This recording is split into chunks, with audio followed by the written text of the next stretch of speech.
Le kyste sacro-coccygien, ou le sinus pyloïdal, est une maladie qui se localise dans le pli entre les fesses, et qui se manifeste le plus souvent par une tuméfaction douloureuse, et parfois un abcès. C'est une maladie très fréquente, près de 30 000 Français sont opérés tous les ans, ce qui représente l'équivalent de la population d'une ville comme Biarritz. Étonnant, non ? Dans l'immense majorité des cas, cette maladie est provoquée par des poils qui pénètrent sous la peau du pli interfessier. Ce pli, souvent profond, permet de retenir et d'incurver des poils. Et on ajoute à cela le frottement des fesses lors des mouvements. D'autres facteurs ont été évoqués comme la position assise prolongée, la transpiration, le surpoids. Il est important de souligner que cette maladie est 2 fois plus fréquente chez les personnes de sexe masculin. Cette maladie a 3 composantes. Le point de départ, les fossettes pileuses qui sont des petits trous à travers lesquels les poils pénètrent sous la peau. Le point d'arrivée, c'est-à-dire les kystes ou l'abcès chronique, et le trajet qui les relie, la fistule. Le traitement chirurgical de cette pathologie consiste à éradiquer les fossettes pileuses, le kyste pyloïdal et le trajet de la fistule. Mais alors, 2 questions se posent. Comment peut-on être certain que la zone malade a bien été retirée ? Une fois la plaie cicatrisée, comment peut-on empêcher que d'autres poils ne pénètrent de nouveau sous la peau ? Je suis Dr Khosrovani, je suis chirurgien digestif et viscéral. J'exerce depuis 22 ans. Le premier principe de cette chirurgie consiste à retirer en bloc toute la zone malade, aussi bien en surface qu'en profondeur, et d'aller même jusqu'au contact de l'os du sacrum. Le résultat final est une plaie profonde. Pour empêcher que plus tard, d'autres poils ne pénètrent de nouveau sous la peau du pli interfessier, on compte sur le processus de cicatrisation, car toute plaie qui cicatrise crée de la fibrose. C'est un tissu qui est nettement moins souple que le tissu sain et qui résiste mieux à l'assaut des poils. La zone opérée est a priori à l'abri d'une récidive.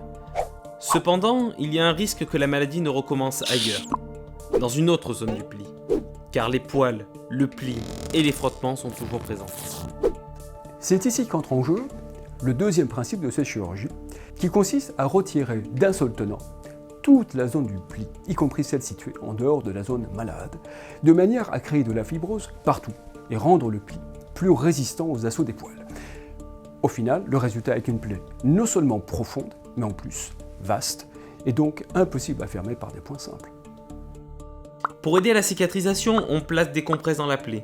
C'est la technique d'excision-méchage. Elle est simple, radicale et très répandue.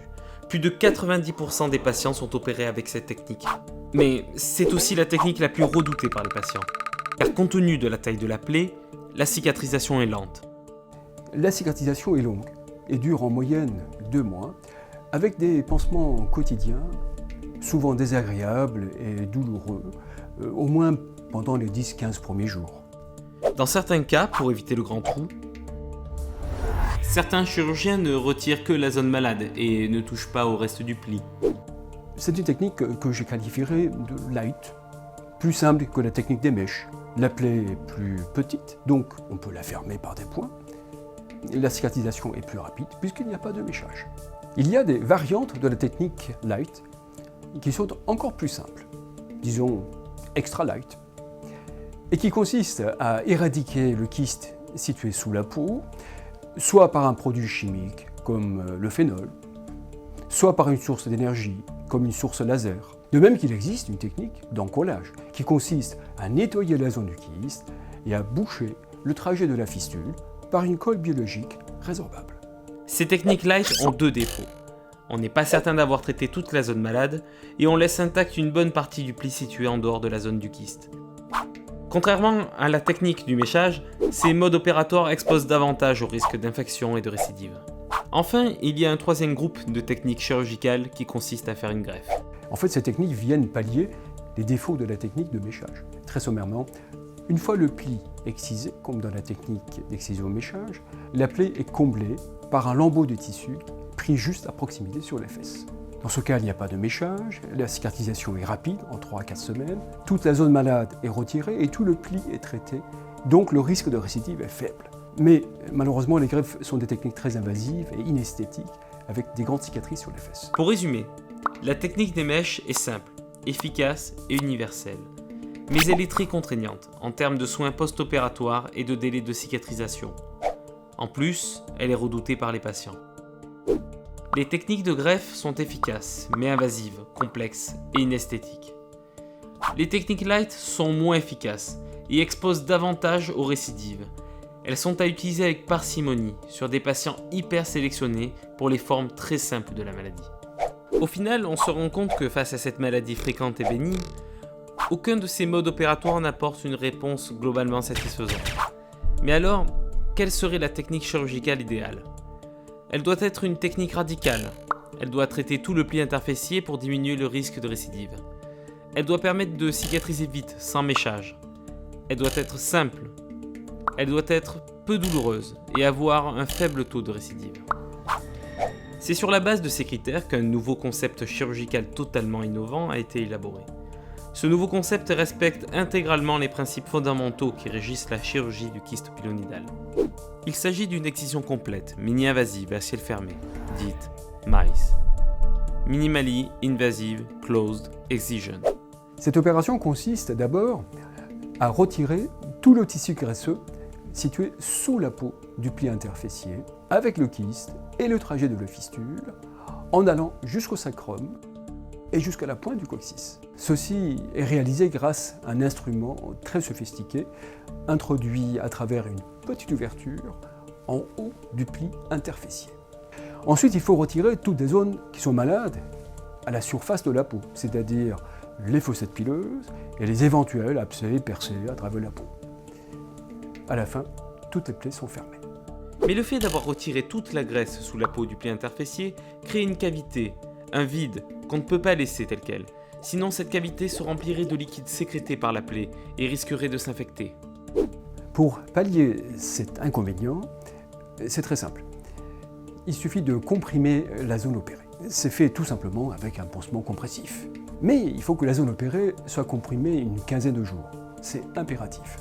C'est un élément très important de cette technique, car c'est ce qui va aider à cicatriser vite et bien. Donc, le patient rentre chez lui avec son pansement compressif.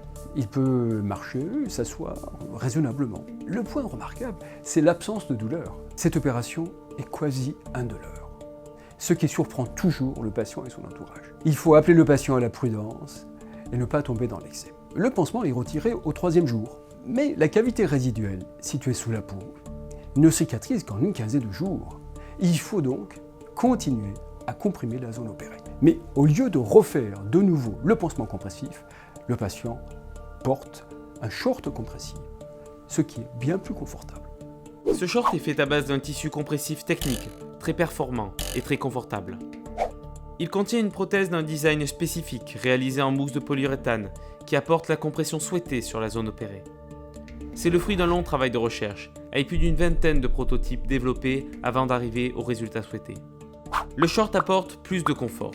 Le fait de pouvoir le retirer et de le remettre facilement permet, par exemple, de prendre une douche normalement, ce qui n'est pas négligeable. Le short est porté uniquement le jour, où il assure un effet compressif continu et pérenne. Il est retiré la nuit avant de dormir. Les points sont retirés au 12e jour, le short est retiré au bout du 15e jour. C'est le délai moyen de cicatrisation. En résumé, MICE est une technique radicale. L'opération dure en moyenne une demi-heure. Elle est réalisée en ambulatoire. Les suites sont indolores. Elle s'adresse à tous les patients. Elle permet de marcher et de s'asseoir dès le 1er jour. Elle permet de prendre la douche dès le 3e jour. Et elle permet de cicatriser vite, sans méchage, en 15 jours en moyenne. À ce jour, plus de 120 patients ont été opérés grâce à MICE, dont certains depuis plus de 4 ans.